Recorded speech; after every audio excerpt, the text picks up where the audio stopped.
the first parable, Jesus says, "The kingdom of heaven is like treasure hidden in a field, which a man found and covered up.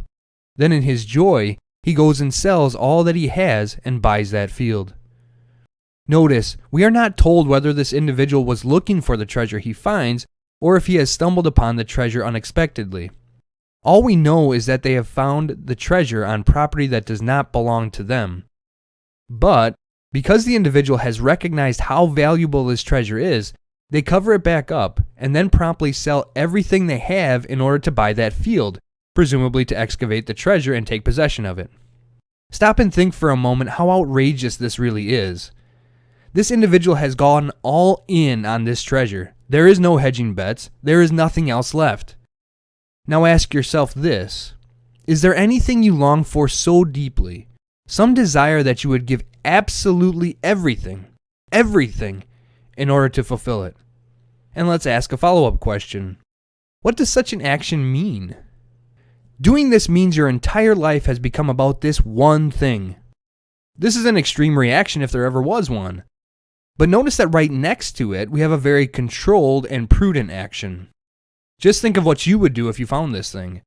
You would be running through the streets telling every single person you know, jumping up and down, saying, "I can't believe my luck."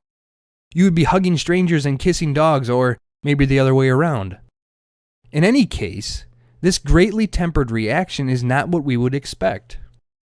Well, you say, of course he couldn't say anything. He couldn't risk the chance of someone else going and finding it before he was able to purchase the piece of land. But I ask, why leave it there? Why not take this thing with you and buy the land later and not risk losing it? The reason is twofold.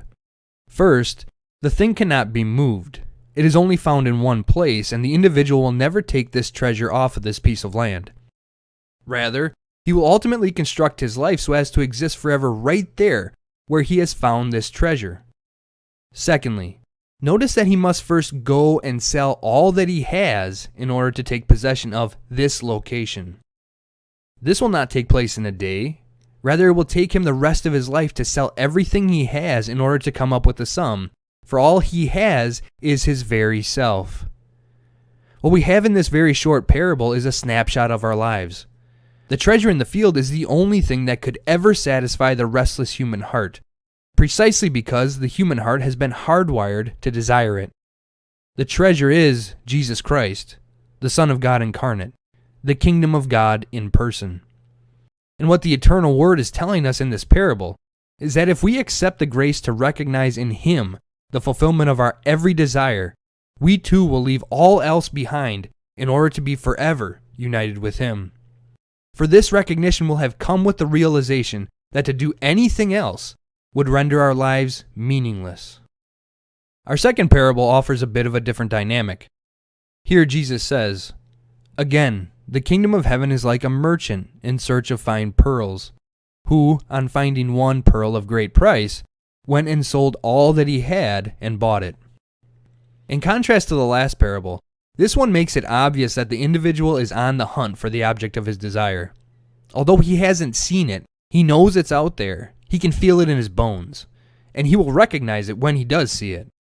However, there is an element of unexpectedness about the whole ordeal. Notice that he is looking for pearls, plural, and finds a pearl, singular. We might think of this person as a truth seeker, something like the Greek philosophers of ancient times, in search of the underlying truths of the universe on their quest for happiness. Or we might think of the average run-of-the-mill teenager, looking for something that will make him or her happy, trying pleasure, wealth, and power in turn, before realizing that none of these alone will satisfy, nor will their combination.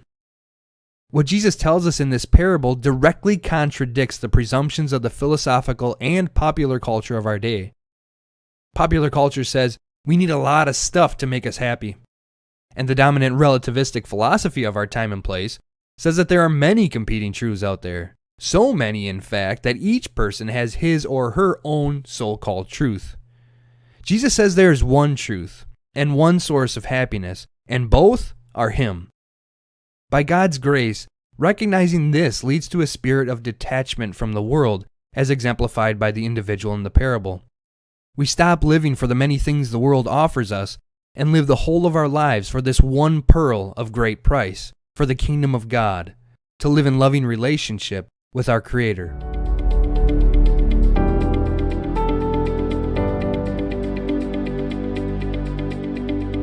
If you enjoyed this, hit that subscribe button and check us out at FRESHImage.org, where you'll find commentaries and articles on countless topics important for becoming the unique image of God you have been created to be. And be sure to check out FRESHImageMedia.com, our sister company, to discover Christian home goods and gifts deeply rooted in Scripture that you won't find anywhere else.